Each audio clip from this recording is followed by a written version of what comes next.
free not only from the sins of this life, but from the sins of many, many thousands of other lives. He has already undergone true atonement for all his sins, sinful actions. If one atones according to the directions of the Shastras, one does not actually become free from sinful reactions. But if one chants the holy name of the Lord, even a glimpse of such chanting can immediately free one from all sins. Chanting the glories of the Lord's holy name awakens all good fortune. Therefore, there is no doubt that Ajamila, being completely free from all sinful reactions, should not be punished by Yamaraj. Unquote.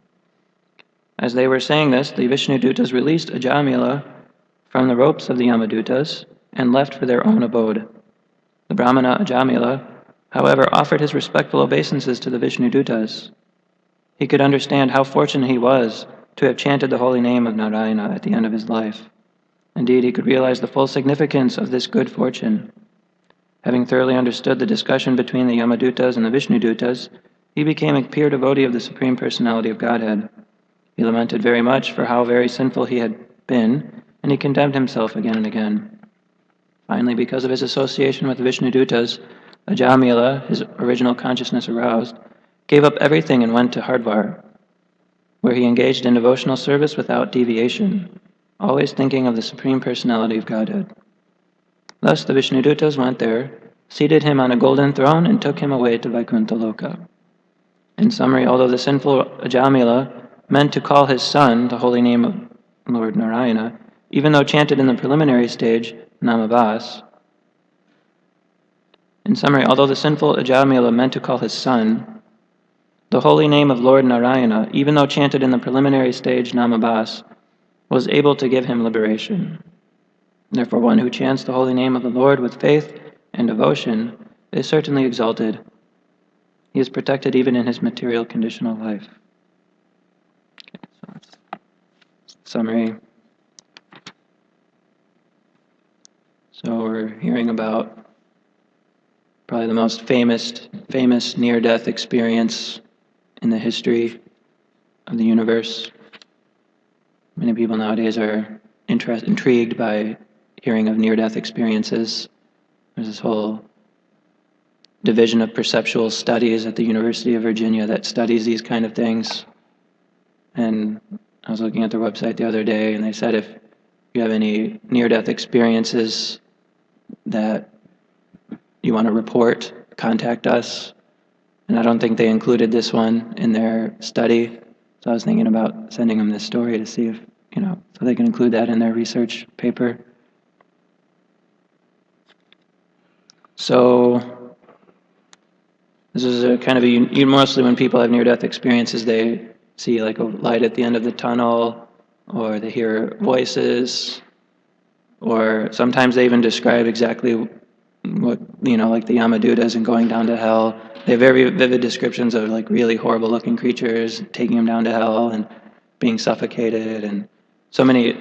And then some people have a vision, near-death experiences of, going like a heavenly region, or like kind of like this really bright region, or there's different experiences that one has, but none of those experiences had a philosophical discussion between the order carriers of death and the order carriers of Vishnu, arguing about who has jurisdiction over the soul of Ajamil. No, nobody has that experience of, at least described in the recorded papers. So this is quite unique, and I'm sure they'd be very interested to hear about this account. So the order carriers of Vishnu, they caught the Yamadutas doing something improper. They caught him doing something wrong. And the Vishnudutas, they gave the Yamadutas a chance to explain themselves. They said, what are you doing, and why are you doing what you're doing? They obviously knew that they were doing something wrong, but instead of just outrightly chastising them, they gave them a chance to explain themselves. So they asked a bunch of questions, and the Yamadutas answered. And now we're going to hear how the Vishnudutas were not at all satisfied with their answers, and they're going to give it to them. So this is where we're going to start today in text 1.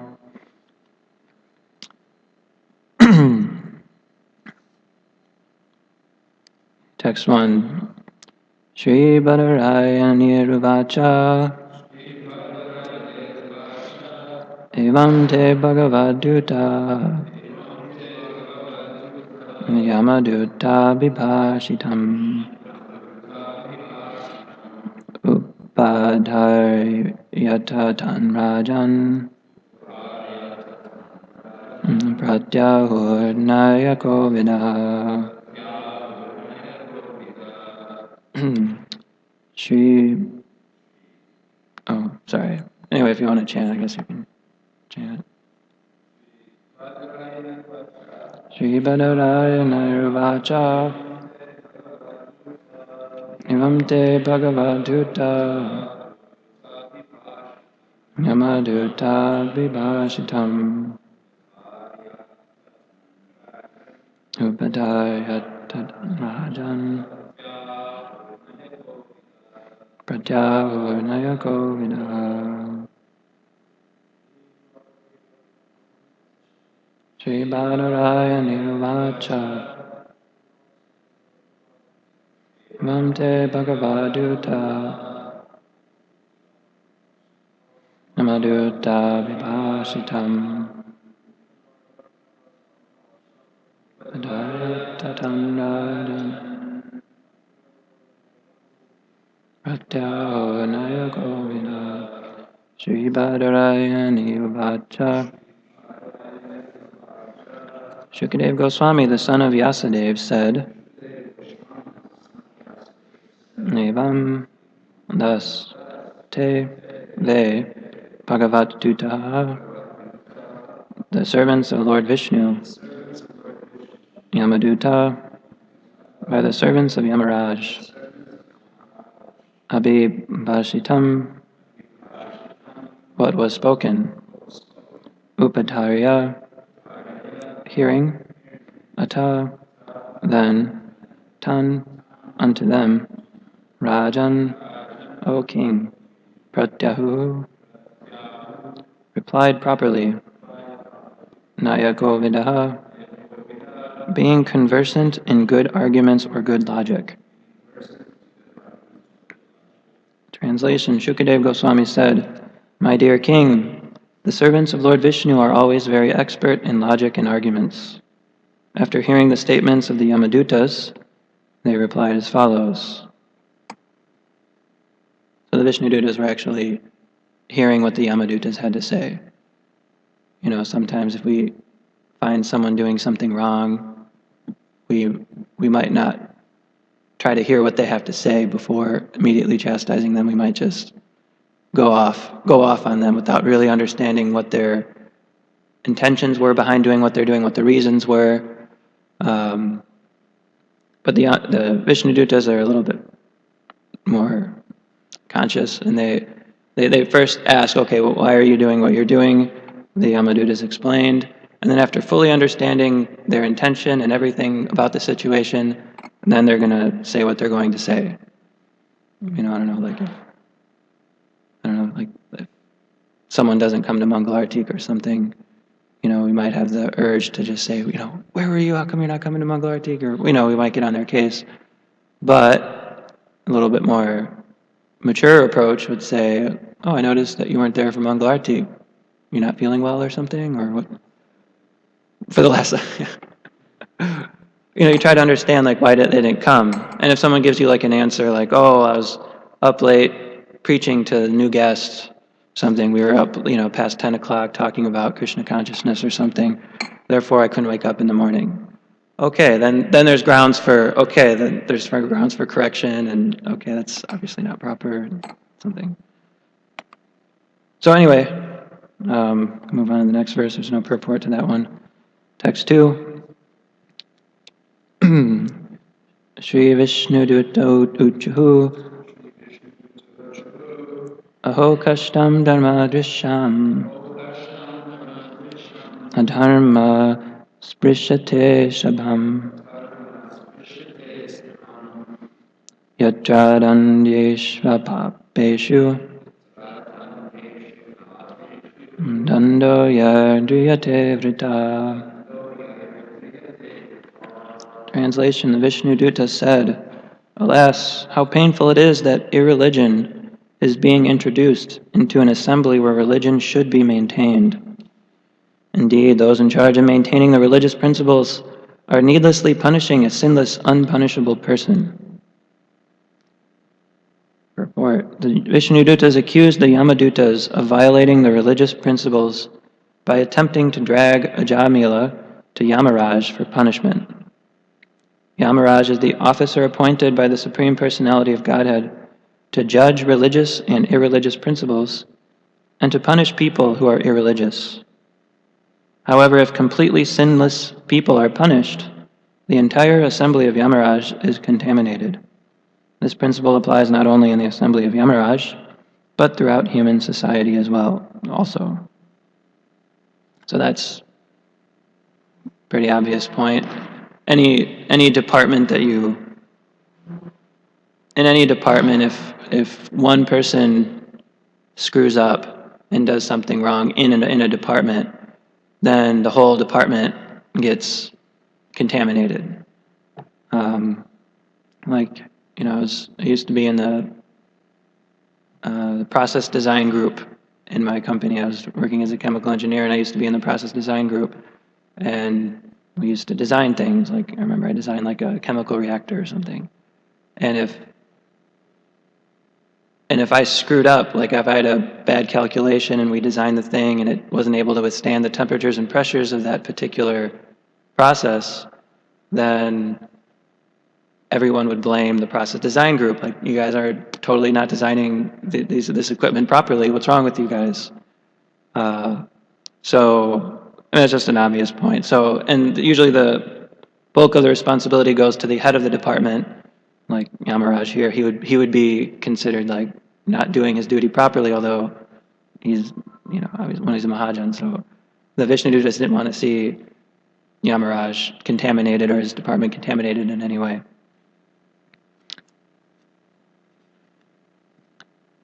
Okay, next paragraph. In human society, properly maintaining religious principles is the duty of the king's court or the government. Unfortunately, in this yuga, Kali Yuga, the religious principles are tampered with, and the government cannot properly judge who is to be punished and who is not. It is said that in the Kali Yuga, if one cannot spend money in court, one cannot get justice. Indeed, in courts of justice, it is often found that magistrates are bribed for favorable judgments. So I was just talking with somebody the other day. They were saying that in India, this is especially true in India, like there are cases that go on for decades and decades not being solved because they don't know who should be punished or who should not be punished. I forgot who was, I don't know, maybe it was a debate, I don't remember. Somebody was saying that they had like a case when they were young, like 20 or something, and then they finally resolved it when the guy was like 40 or 50 years old. So, so they don't know, the courts don't really know who should be judged or who should not be judged. And if you do want to get something done, you have to bribe the judge to get what you want. This is particularly true in India. I'm sure it's true everywhere. I know, like, some of those really, really tough cases, like the Supreme Court has to deal with here in the United States. Some of them are very interesting cases if you look at what they have to decide on. It's not easy. It's very complex to decide who should be punished and who should not be punished. And a lot of philosophy classes you go to in like college, and they look at these Supreme Court cases because there's a lot of philosophy behind, the different dynamics of morality and who's at fault, and so it's very difficult. But like Bhaktivinoda Thakur, he was a high court magistrate, so he had to deal with these cases all the time. But he used to go in the courtroom with tilak and double-sized tulsi beads, and he used to make decisions very strongly and very quickly. They came in, said their case, immediately gave him the punishment or whatever, move up next case. And then, so he was very quick and efficient, and his judgments were always good. So this is Bhaktivinoda Thakur. Okay, sometimes religious men who preach the Krishna consciousness movement, for the benefit of the entire populace, are arrested and harassed by the police and courts. The Vishnudutas, who are Vaishnavas, lamented for these very regrettable facts. Because of their spiritual compassion for all the fallen souls, Vaishnavas go out to preach according to the standard method of all religious principles. But unfortunately, because of the influence of Kali Yuga, Vaishnavas who have dedicated their lives to preaching the glories of the Lord are sometimes harassed and punished by courts on false charges of disturbing the peace. So there's so many examples of this. Like, just look at the history of ISKCON, you'll see this going on. Perhaps like the most striking examples of this are what the devotees had to go through in Russia or in the former Soviet Union. I'm sure Alex can tell us all about really amazing stories. I know in 1981, there was the Communist Party in the Soviet Union. They had this journal called Communist. I don't know what it is in Russian.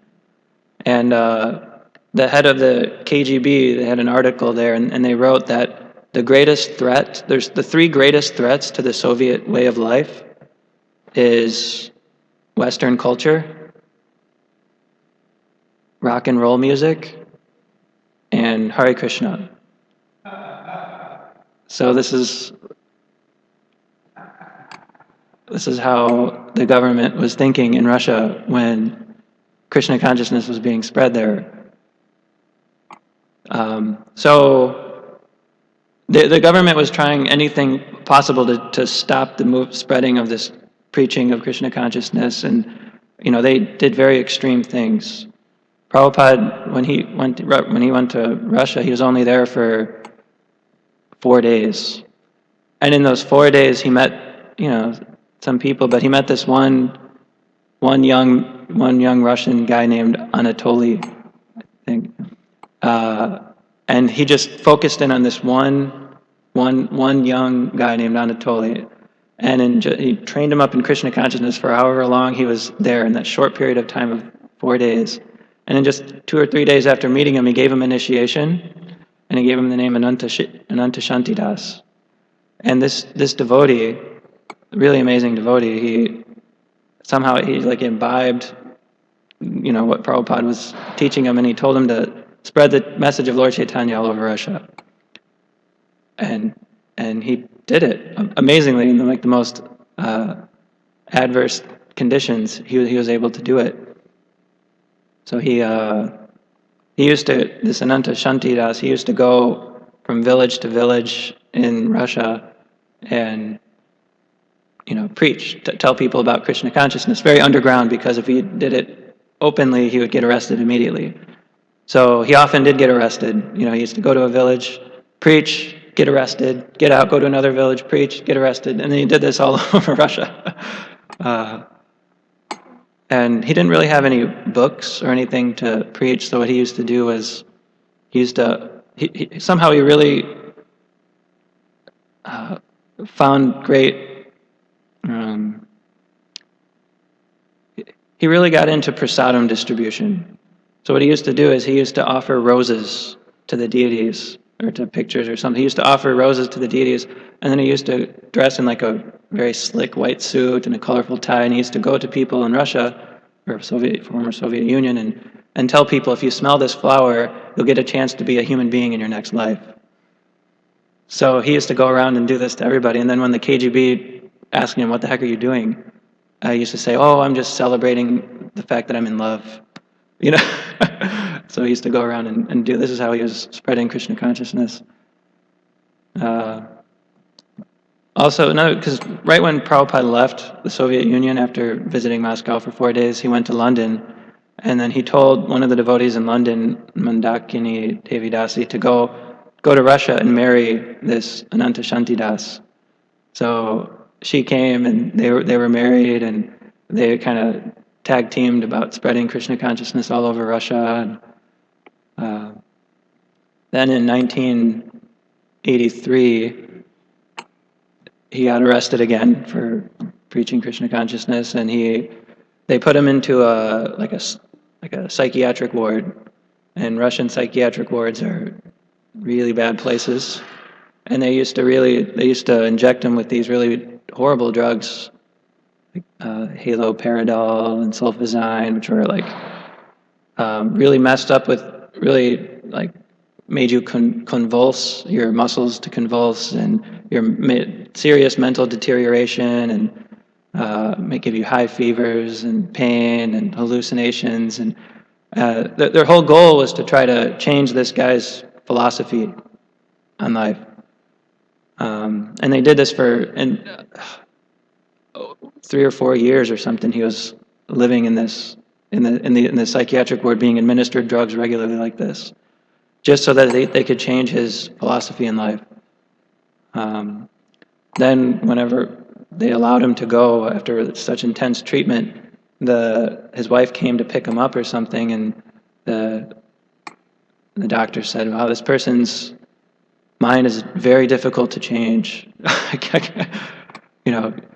First they said that it takes time to change one's view on life and reality. It takes time to change that. So give us a number of years and we can do it. But so anyway, this was an example of how governments aren't so proper in discharging proper punishments, because they're and this is all over the place. Liberia is another stark example, and all over the world. So,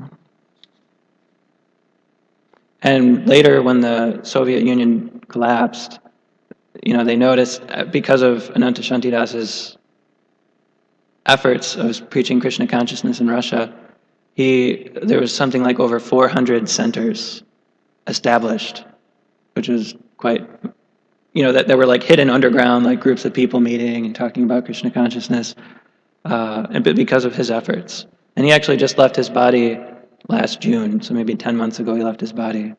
So the devotees have been glorifying him for his services. Okay, so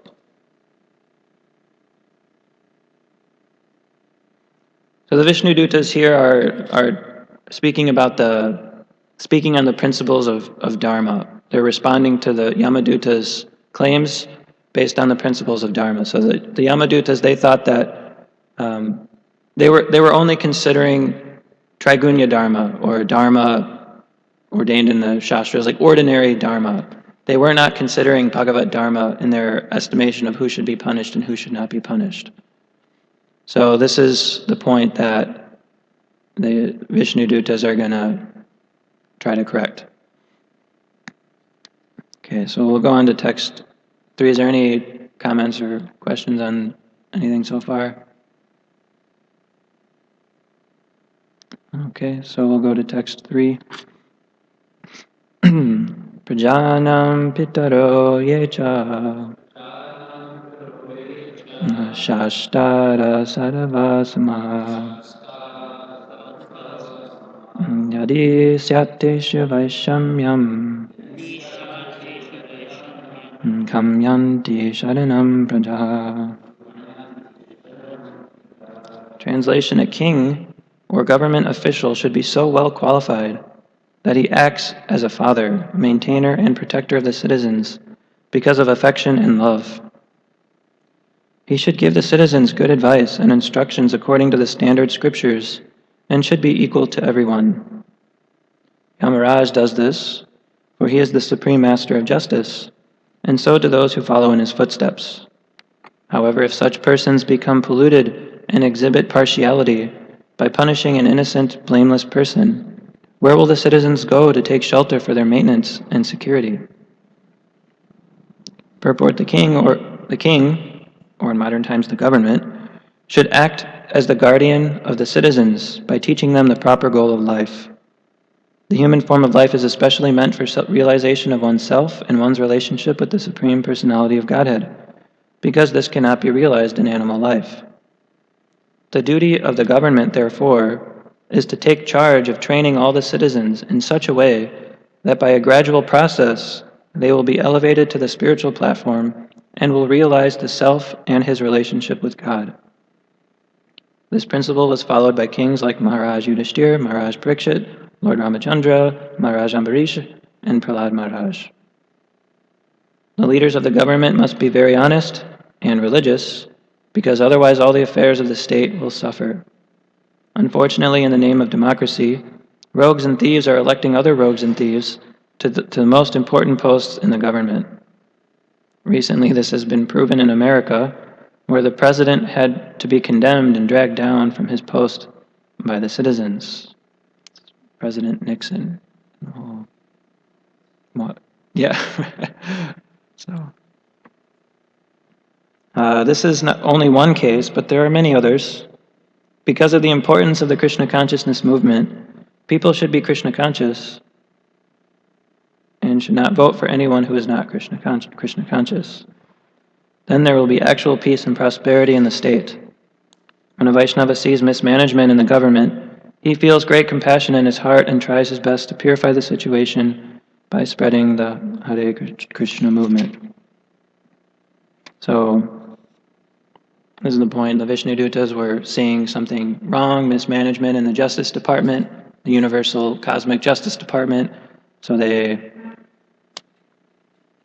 tried to spread the Krishna consciousness movement by informing the Yamadutas about the glories of the holy name and Bhagavat Dharma. And here, the Vishnudutas are talking about the qualities of a king or the government and how they should behave. So they should, be guardian and protector of the citizens. In fact, they should rule in such a way that none of the citizens should have any anxiety, which was possible when these kings listed here were reigning, but now everyone's full of anxieties. This is described that when people are demoniac, the king was also responsible for everything being available. That they were even responsible that nature should supply enough grains and crops and things. Like they were responsible for that. That the rains come on time. That everything happens as it should. When people are more demoniac, then nature withholds her supplies. When people are more pious or God conscious, then she supplies amply. So the king mostly did this by trying to make sure that the citizens were being trained properly in self-realization and his relationship with God. Is there anything on this text anyone wants to say? Yes.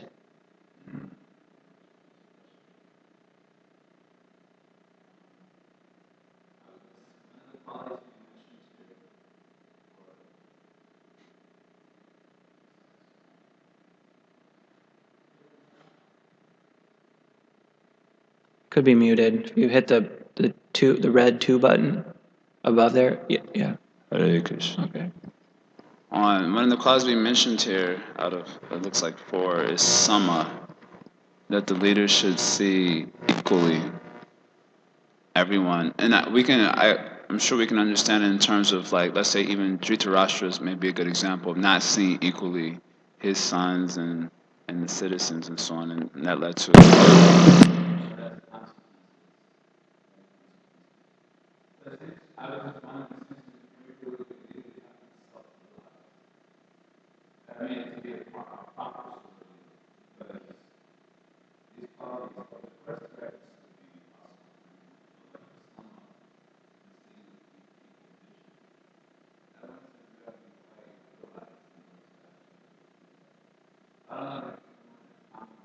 Yeah, that's why transcendental knowledge was told to Raja Rishis in the Bhagavad Gita. That generally the kings were supposed to be, they were saintly kings.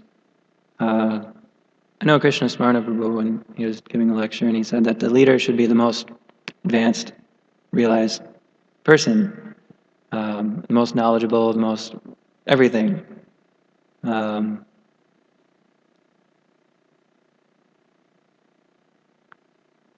Yeah, because in the next verse we'll see that because people follow the example of the leader in society, so if the leader isn't Krishna conscious, then the people aren't going to become Krishna conscious because they're following the leader.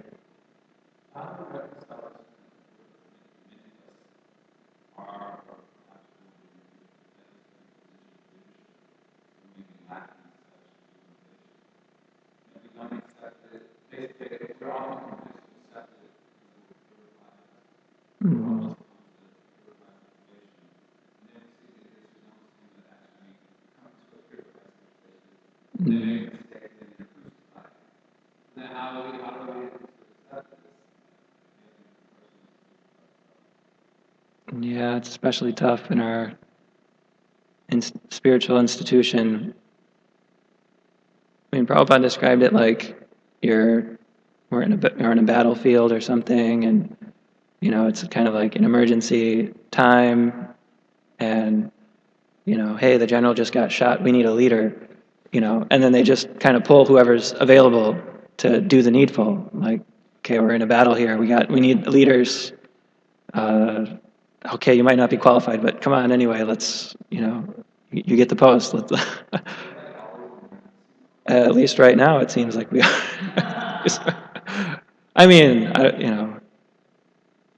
because I don't know who can see with equal vision. I mean, I don't know. Maybe I don't know.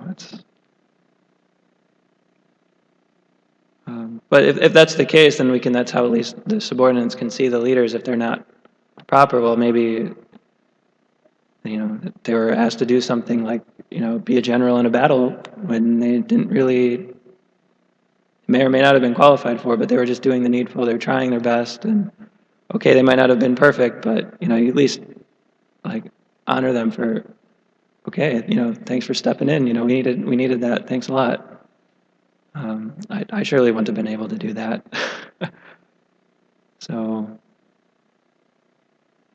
yeah, I know when devotees are asked to be temple presidents or something, it's like nobody wants to be temple president. So if somebody does it, they usually do it just as a service or something. And then there's empowerment, like if somebody is asked to do that, then there is empowerment in that instruction. Okay, can you please lead these devotees? They need leadership, and somebody asks you to do it, then empowerment can come.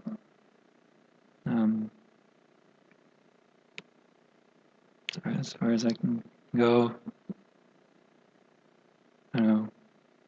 Anybody? I don't know. Gokulananda, he might have more realizations on this subject.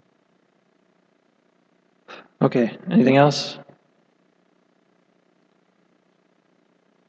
Okay, so we'll go to the next verse, text 4. Yad yad acharati shreyan itaras tattadihate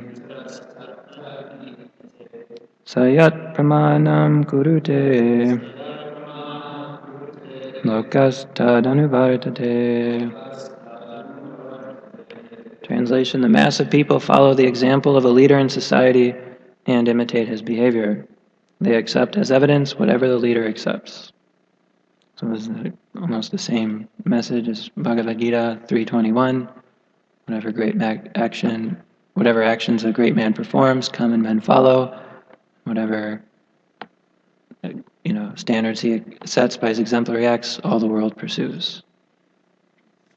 Purport: although Ajamila was not punishable, the Yamadutas were insisting on taking him away to Yamaraj for punishment. This was a dharma, contrary to religious principles. The Vishnudutas feared that if such irreligious acts were allowed, the management of human society would be spoiled. In modern times, the Krishna consciousness movement is trying to introduce the right principles of management for human society. But unfortunately, the governments of Kali Yuga do not properly support the Hare Krishna movement because they do not appreciate its valuable service. The Hare Krishna movement is the right movement for ameliorating the fallen condition of human society, and therefore governments and public leaders in every part of the world should support this movement to completely rectify humanity's sinful condition.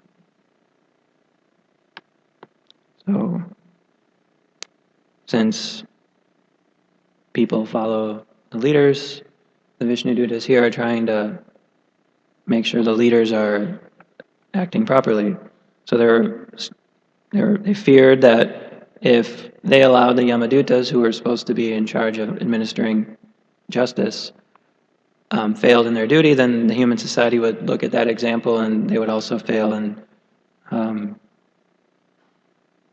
leading society. So this is why Prabhupada really wanted an ideal class of men. He wanted to create an ideal class of men in which, just by seeing these ideal devotees, society would be benefited.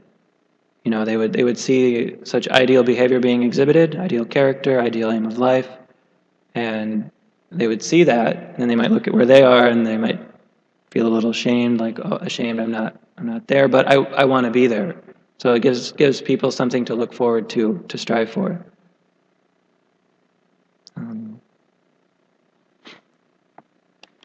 I know, and here it saying if the governments do not properly support the Hare Krishna movement because they do not appreciate its valuable service.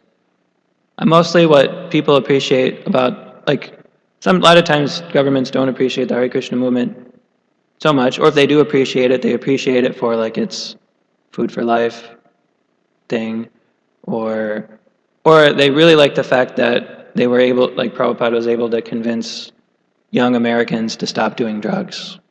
That was like okay, the Hare Krishnas, they're good because my kid was a drug addict, now he's not, okay, so they appreciate those aspects. They usually don't appreciate, they're helping people to develop love for God or things like that, but they generally like they don't know drugs are bad, so they appreciate that aspect.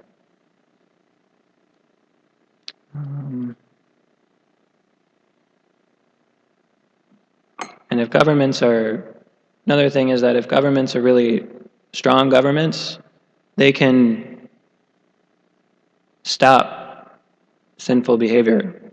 Prabhupada said like that. If the governments are very strong, they can actually reduce or eliminate like the sinful activities, illicit sex, gambling, meat eating, intoxication. They could stop it.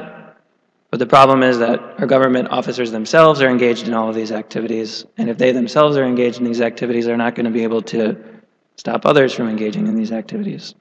It's like a father who smokes or something, and the father tells his kid, you shouldn't smoke. The kid's like, you're smoking. What? And then it might not work. But on the other hand, let's say, the kid doesn't smoke or whatever, and then he becomes like an ideal example, and the father might see the ideal example of his son and say, oh, okay, well, he's like an ideal example, and he might also try to change his own addiction or his own behavior. So anyway, that's there. Is there anything else anyone want to bring up on this verse?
Yeah, nice point. Thanks. Yes, Manoj. Ooh. Probably because the battery is low. Do you have another battery?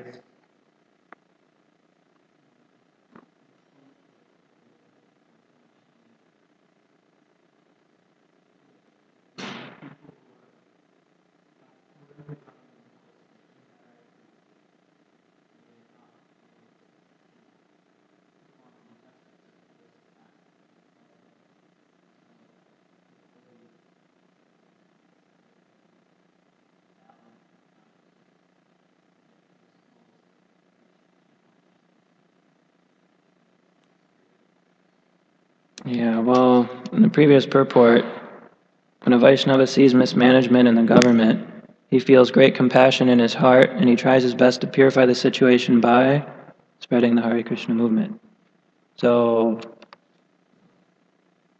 as far as becoming one of them to try to, I'll become try to become the president of the United States as a devotee, and in order to do that, you might adopt certain corrupt practices. I don't know if that's encouraged. I think Prabhupada would be more interested in just spreading the Hare Krishna movement, and then if the people change, then naturally they'll want Krishna conscious leaders. So they'll vote for a devotee to become the president, instead of somebody just doing whatever the conventional means of becoming president are. They raise money, campaigns, or whatever they do, like on a material level, to become president, and then at the same time, all the while trying to be a devotee. I don't know if that method is necessarily encouraged by Prabhupada, because you'd probably become pretty contaminated in the whole process, and it probably wouldn't work also.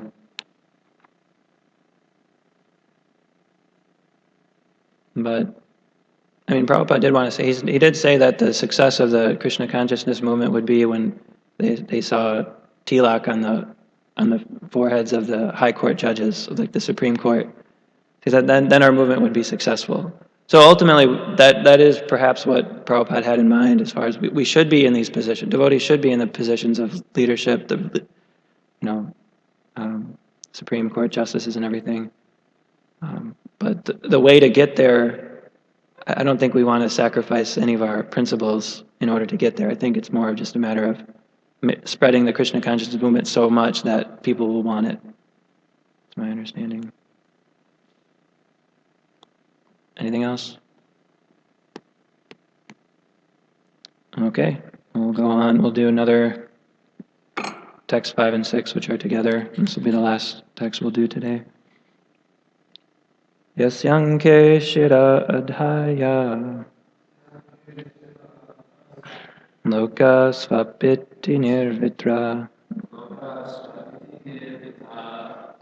swayam dharmam adharmam va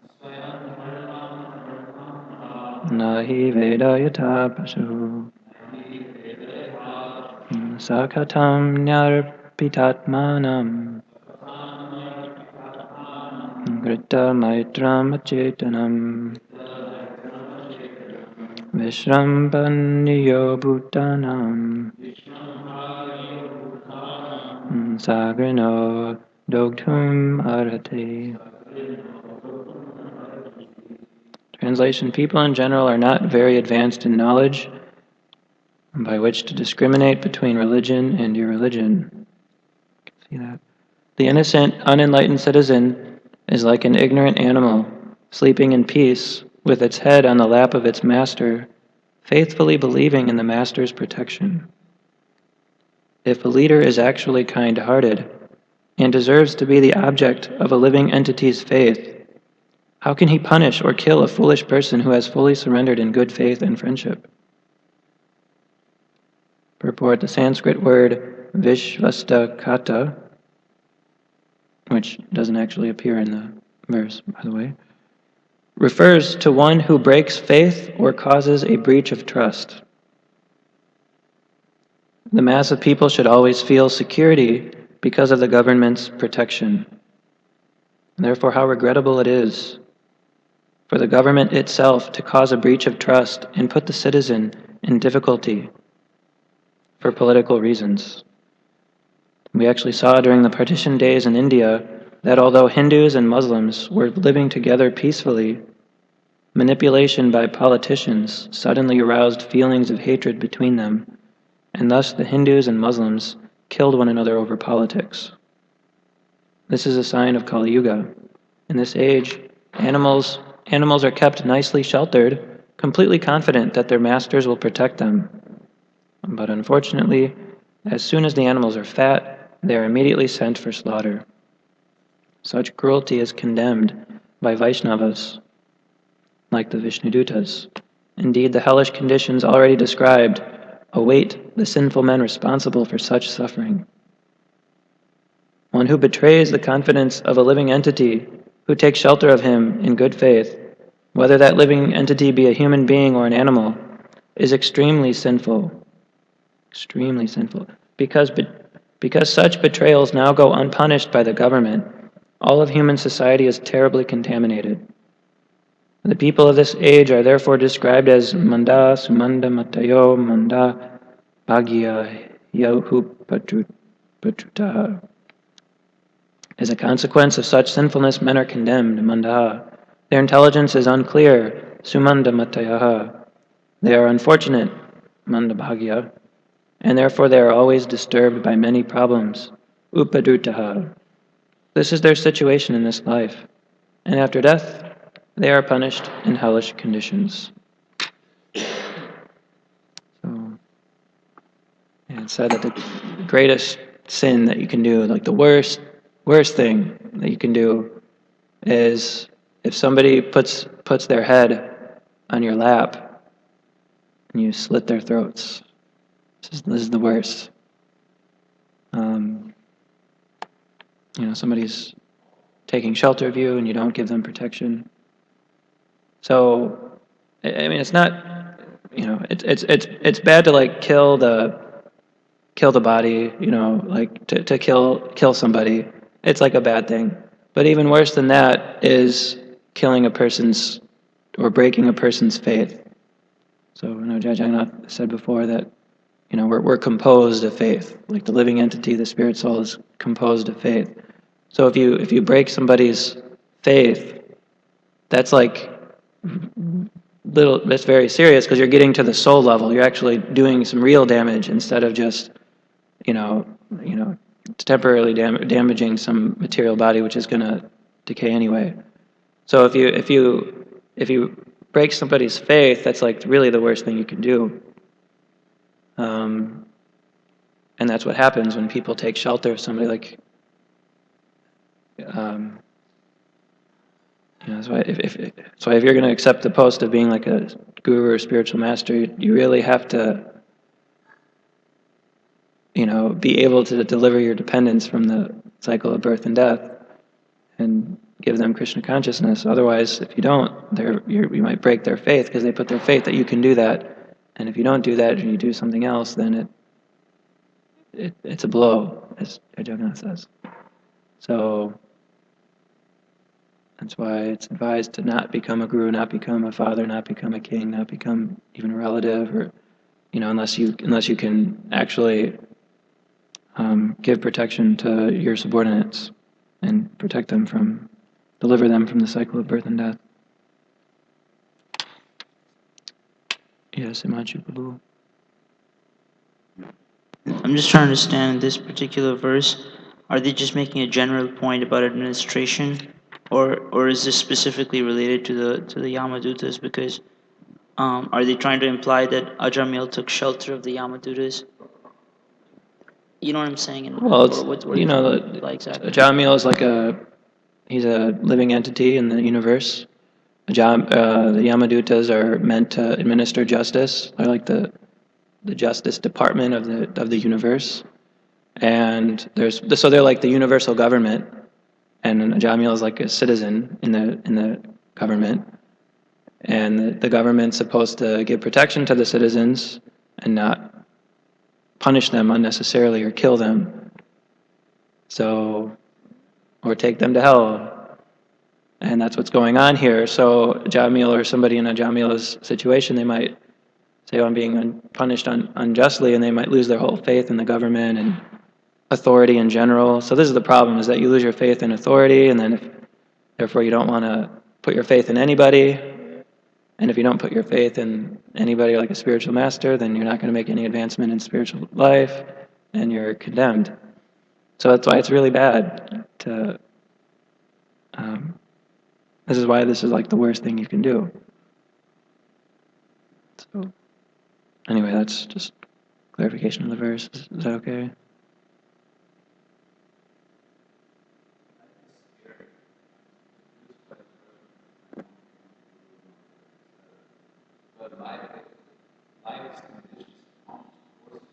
Into those situations, yeah.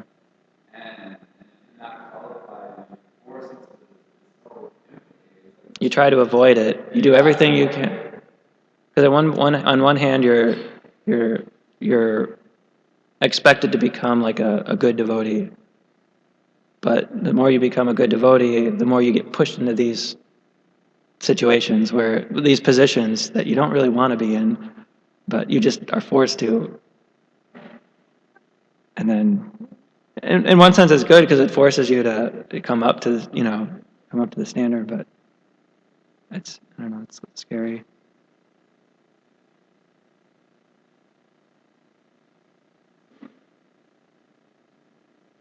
Of course, you could always just be a bad devotee and not have that problem. Be irresponsible. Some devotees take that approach, like in the Bhagavatam, they're purposely irresponsible because they don't want any kind of positions of leadership. They don't want disciples. They don't want any of this. So they act externally very irresponsible. It's very purposeful too. They purposely act irresponsible just because they don't want to deal with any of that stuff. They just want to focus on Krishna consciousness. Let people think of me whatever they want to think. I'm just going to focus on Krishna and be irresponsible purposely. Yeah, that's another reason why it's tough being a manager in Krishna consciousness or any kind of spiritual institution, because you might have to deal with people like this. And if you get on their case, then it could be offensive because they're actually like a pure devotee. But they're being irresponsible. So you don't know if they're doing it on purpose because they're actually a pure devotee, or if they're just irresponsible and they need like some correction. So it's another issue that comes up. Okay, anything else? All right, I think we'll stop here. Thank you very much, Srila Prabhupada ki. Okay, we'll have our little brahmachari meeting downstairs now. So everyone can come.